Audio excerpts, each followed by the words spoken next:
अब तक जो हुआ, जुनको को हिरोशी और उसके साथियों ने धोखे से फंसाया। उसे नोबुहारू मिनातो के घर में कैद रखा गया। कई हफ्तों तक उसके साथ अमानवीय अत्याचार होते रहे। घर के लोग सब जानते थे, लेकिन किसी ने कुछ नहीं किया। एक रात जुनको ने भागने की कोशिश की।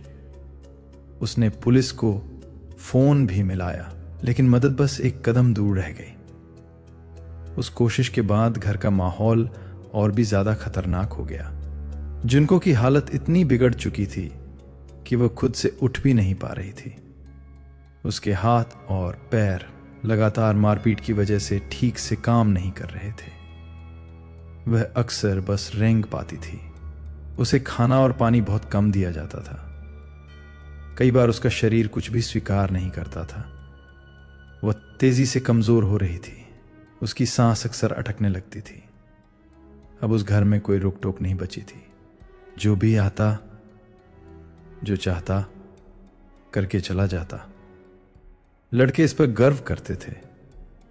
वे दूसरों से कहते थे कि कोई उन्हें छू भी नहीं सकता। समय के साथ जुनको ठीक से बोल भी नहीं पाती थी।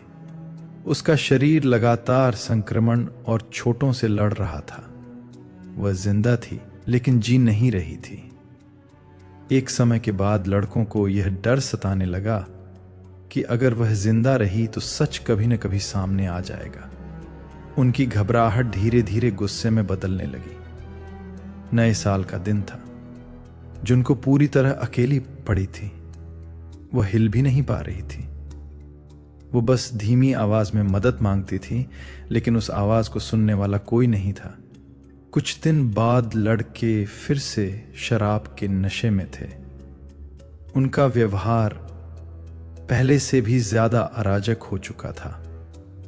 अब उन्हें इस बात की कोई परवाह नहीं थी कि जुनको जिंदा रहे या नहीं। उस रात उस पर बेरहमी से मारपीट की गई। उसका शरीर पूरी तरह टूट चुका था।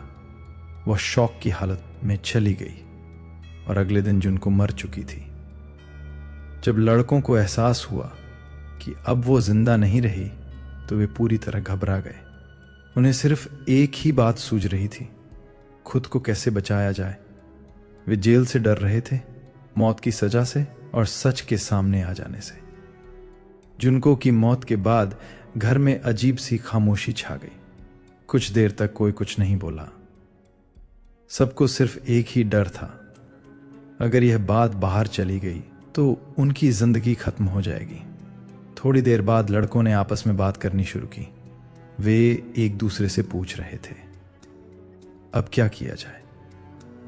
आखिरकार उन्होंने फैसला किया कि शव को ठिकाने लगाना होगा, ताकि कोई कभी सच तक न पहुंच सके।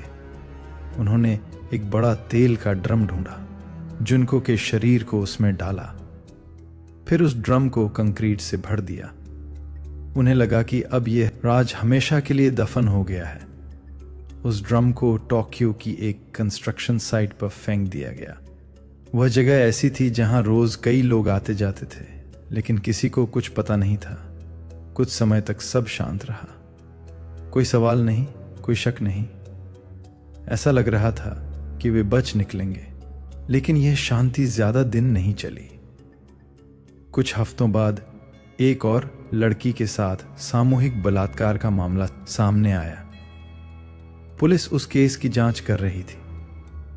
उसी दौरान हिरोशी को पूछताछ के लिए बुलाया गया। पूछताछ के दौरान हिरोशी घबरा गया। उसे लगा कि पुलिस जुनको वाले केस के बारे में जान चुकी है। घबराहट में उसने वह गलती कर दी जो उसकी जिंदगी बदलने वाली थी। उसने सब कुछ कबूल कर लिया। उसने पुलिस को बताया कि जुनको के साथ क्या किया गया और उसका शव कहां छुपाया गया था। पुलिस ने उस जगह पर छापा मारा। कंक्रीट तोड़ी गई और जुनको का शव बरामद हुआ। शव की हालत इतनी खराब थी कि चेहरे से पहचान मुमकिन नहीं थी। उसकी पहचान फिंगरप्रिंट से की गई। इसके बाद एक एक करके बाकी लड़कों को भी गिरफ्तार कर लिया गया। जब जुनको के परिवार को यह खबर दी गई तो उसकी मां बेहोश हो गई।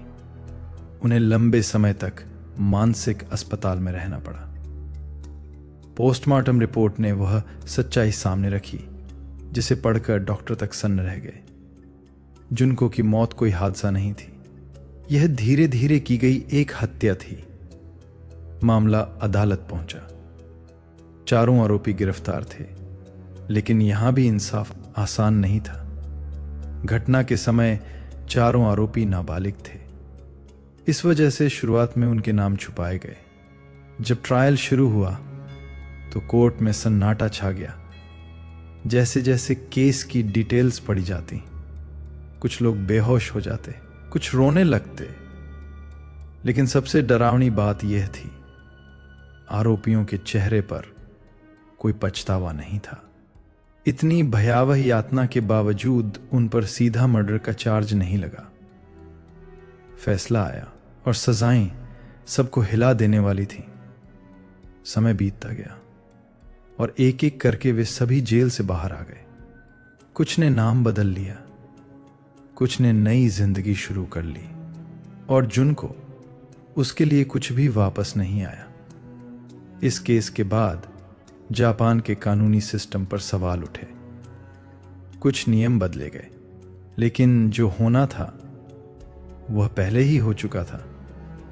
जुनको को न्याय कभी पूरा नहीं मिला। अब सवाल आपसे है, अगर इतने लोग सब जानते थे और फिर भी चुप रहे, तो असली अपराधी कौन है? अगर सिस्टम एक कदम पहले जाग जाता तो क्या एक जिंदगी बच सकती थी? और सबसे बड़ा सवाल, अगर कल ऐसी कोई आवाज आपके आसपास उठे तो क्या आप चुप रहेंगे या कुछ करेंगे?